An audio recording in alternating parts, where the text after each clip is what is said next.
normalno osjeća svoje godine, ali ja o tome uopće ne razmišljam. Ja sam još uvijek unatoč godinama jedno veliko znatiželjno dijete. Branka ne voli riječ mirovina. Za nju kaže mirovanja nema. S puno žara i dalje korača daskama života. Sve ovisi o pojedincu, kako ko diše, kako se ko osjeća. Ni Tomislav ne sprema reket u torbu već 60 godina. Ali ništa ne dolazi samo od sebe. Neke stvari se u životu ipak trebaju poklopiti. Sve zavisi o tome kako se čovjek genetski malo drži, da li se drži nekakvih uputa za zdravi život. Pa evo, ja sam imao sreću da za sad nisam imao neke ozbiljnih problema. A problemi s ispitnim rokovima, noćna mora većine mladih studenata, Jasminku ne brinu. Odlučila je studiranje još jednom ponoviti u 8. desetljeću svog života. Prihvatili su me odmah. Ja svoju starost pretvorila u mladost, a oni su svoju mladost podijelili se. Bilo je divno. Kazalište je za etablirane glumce, sport je za snažne i mlade ljude, a fakultet je za 20. i 30. To je uobičajena percepcija i slika u kojoj se naši sugovornici nikako ne uklapaju. A i zašto bi, kad su znamenke jedino što ih razlikuje. Jer misle, aha, ja imam sad toliko godina, pa šta bi se ja sad tu producirao, imamo drugačije spoznaje, recimo internet je otvorio jako vidike. Upravo o stereotipima vezanim u starije osobe progovara kazališno-plesni projekt Izlazak udruge Arktik. Samo mu ime govori, naglasak je na izlasku iz normi koje su postavljene osobama treće životne dobi.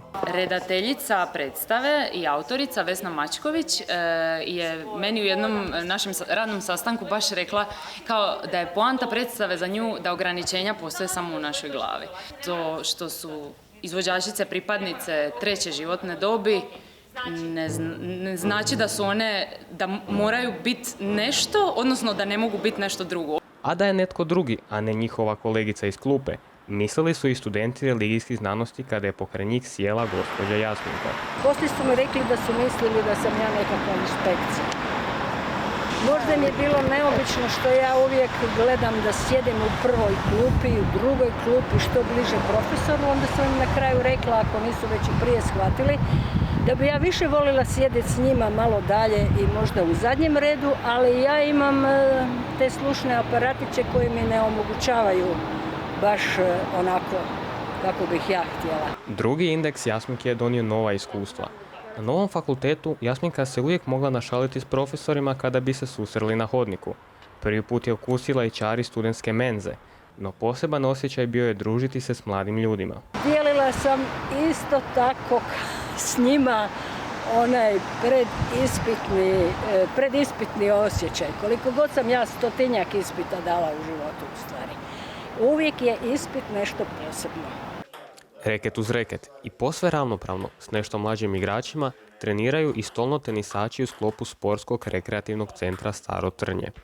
Nemojte da vas zavaraju njihove godine, jer backhand im je i dalje poprilično opak.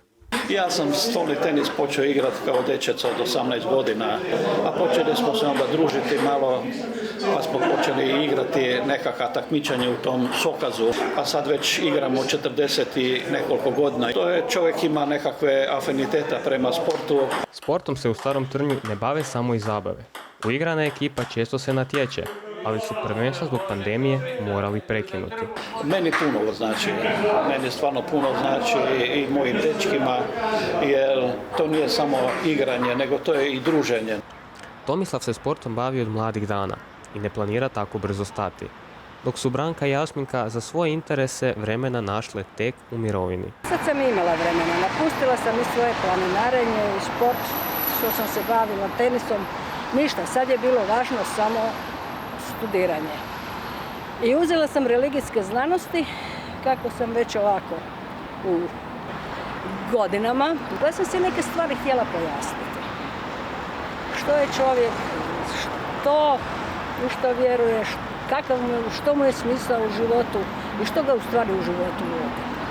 I na kraju napraviti jedan rezime u svojoj glavi. Jer je nekad bilo samo ti uči pa da imaš kruh u rukama, a ovo pjevanje, balete i tak dalje, to ti je za razonodu.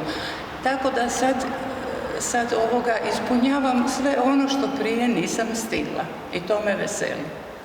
Da vrijedi ona stara i pomalo izlizana izreka da nikad nije kasno, potvrđuje koreografkinja Josipa. Tvrdi da njezina generacija ne razmišlja o stereotipima koji se vežu u starije osobe. Gledam to čak možda kao neku prednost, ja bih rekla, ili neku specifičnost, posebnost. I vidi se ta jedna, ja bih rekla, izvođačka zrelost koja često puta nedostaje mlađim izvođačima. Stariji mogu parirati mlađima i u sportu, ali uvijek je najvažnije zbližavanje generacija. Najinteresantnije je to treće poluvreme. Moj takmičarski nekakav i rekreacioni život je prožet tim druženjem, znate, i upoznavanjem sa prijateljima. Ja sam uživala u tome. A tako, možda je to čudno, ali tako sam. I naprosto mi fali jedna takva aktivnost, kretanje, društvo, izlazak. Okviri postoje samo na zidu. One društvene stvaramo sami. I zato godine nisu razlog da napuštamo svoje svakodnevne aktivnosti ili napuštamo stare želje.